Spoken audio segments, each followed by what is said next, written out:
Yeah. The government could have done this from the beginning and let this thing down much more sensibly. They're forcing another bubble in stocks and commodities.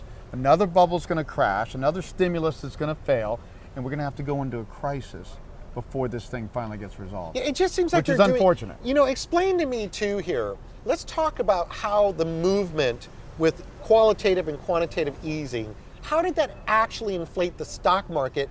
And because we did a story on these two articles side by side in the Wall Street Journal that said, one, this recession will not let up. Recession is just stuck. Corporate profits, boom, in recession. And we have a stock market that had been going until recently, boom, boom, boom, boom, with an economy going nowhere and unemployment going up. How did technically quantitative easing cause a boom in the stock market and do nothing for the average person? Well, I mean, tell you the truth, it was a charade. The normal theory is the Fed comes in, puts money into the system, either by lowering interest rate and easier borrowing by the banks so they can borrow money from the Fed and lend, or inject money like QE1. What's supposed to happen, the bank's supposed to get this money, lend it to consumers and businesses and get the economy going again. Well, the problem is consumers and businesses are already way over borrowed. Consumers are now past their peak in spending. They want to save, not spend and borrow. So the stimulus didn't work. So the government sees this, and what they do is they keep saying, well, what we really got to do, the real intention was, we got to keep the banks from falling down like they did in the 1930s.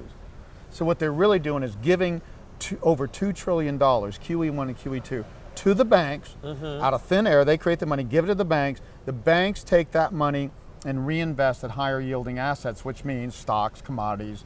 So banks are literally investing reserves in stocks? Yes, they're speculating because they can't, well, it's not just banks. Pensions, retirees cannot live off of 0 short-term interest rates and 2% long-term interest rates, which the Fed has intentionally pushed down. So rather than loaning to consumers who don't want to be borrowing, the banks turn around and say, well, we can't keep this in treasuries anymore because the Fed took it all away from us, so we're going to boom the stock market.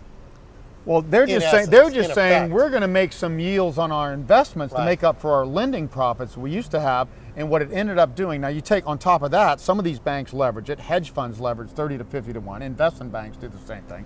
Notice they're still paying huge bonuses after the biggest bank failure since the 30s. They're paying huge bonuses, which said the government saved the banks, didn't help the consumers. Home prices aren't bouncing back, homes aren't selling. Right. Consumers, a lot of people are still underwater. Unemployment still near the 10% high at 9%. So for the everyday person, they have not seen a recovery. But for affluent baby boomers and for the banks, they're doing great. Yeah. So what the government did, it was kind of sinister in a way to me. What they really were doing was saying we can't afford to have the banks fall flat on their face any more than AIG. So we're giving them $2 trillion to bail them out. But we're calling it stimulus for the consumer. Never went to the consumer. All right. But it did go in the stock market because these banks reinvest. So stocks double in 2 years in the most risky environment I've ever seen. Yeah. That's crazy. This bubble, that's what we call this book. The last one was the Great Depression. This is the Great Crash ahead. The Fed has created a bubble that has to burst. It has to burst from its own extremes. We had the hardest time convincing people there was a stimulus bubble. It was just governments made it all better. You know, David Stockman, we've been saying this for a long time. David Stockman, the past budget director under Reagan, said the same thing on CNBC about a week or two ago. He said the government's pushing money in the banks and it's only inflating a bubble in stocks and stuff. And I'm like, thank God somebody said this. Yeah. It should be more obvious than it is.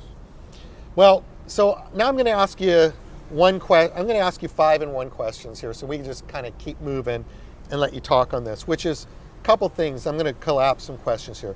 One, I want to know, how bad is it looking today? How deep is this rabbit hole we're now in? Explain to us why this will be. Let's just talk about what is deflation, what happens in deflation versus inflation. So we're going to have a deflationary fall. Describe to me what the world of deflation looks like and how deep is this rabbit hole? Well, it's deep because we created more private debt than any time in history. From 2000 2008, we went from 20 trillion to 42 trillion in private debt. Now, the government debt, which everybody focuses on, went from 5 to 10. That's bad enough. You shouldn't double government debt in a boom period. You should have surplus. Yeah. But we've been on constant deficits in the crack, since the 70s. We've run only 3 years of surpluses in 4 decades. We've run constant trade deficit. That's borrowing from China and countries we export to. So we've been on this drug for a long time. The drug of just borrowing everything Yeah. to make our needs. And it's like any drug. It takes more and more to get less and less effect. So Yeah. eventually the drug kills you because you take so much to get less and less effect that your economy can't support it and you die. And that's where we're at. The drug isn't working. The stimulus isn't working. Consumers can't borrow anymore. They don't want to borrow anymore. Businesses can't borrow anymore. China's worried about taking more of our treasury bonds after taking them for so long. So if we have a government that's 14 trillion in debt and private sector debt 42 that trillion. is 42 trillion, and that begins to hemorrhage, I go back to my original question: how deep is that rabbit hole, Okay. and what's the world going to Well, here's look the like point. for the next The 10 14 years? trillion in government debt's only going to go up. They're going to run deficits even in recovery, and even more so if we go down, and we think we're going to go down again. The key is that 42 trillion. That private debt can deleverage and be written down overnight if the economy gets bad enough. How the economy started to melt down, the government said, here's $2 to $3 trillion to say we're just going to stop it. We're going to stop the hemorrhaging. Right. We're saying they're running out of bullets. It's going to come back. It didn't work. Housing's not bouncing back. Banks still have massive bad loans. Consumers are still massively underwater in mortgages. So this is going to come back. This 42 trillion could go to 20 trillion in a matter But of years. how do you write down that much debt without people getting very, very hurt? Okay, here's the thing.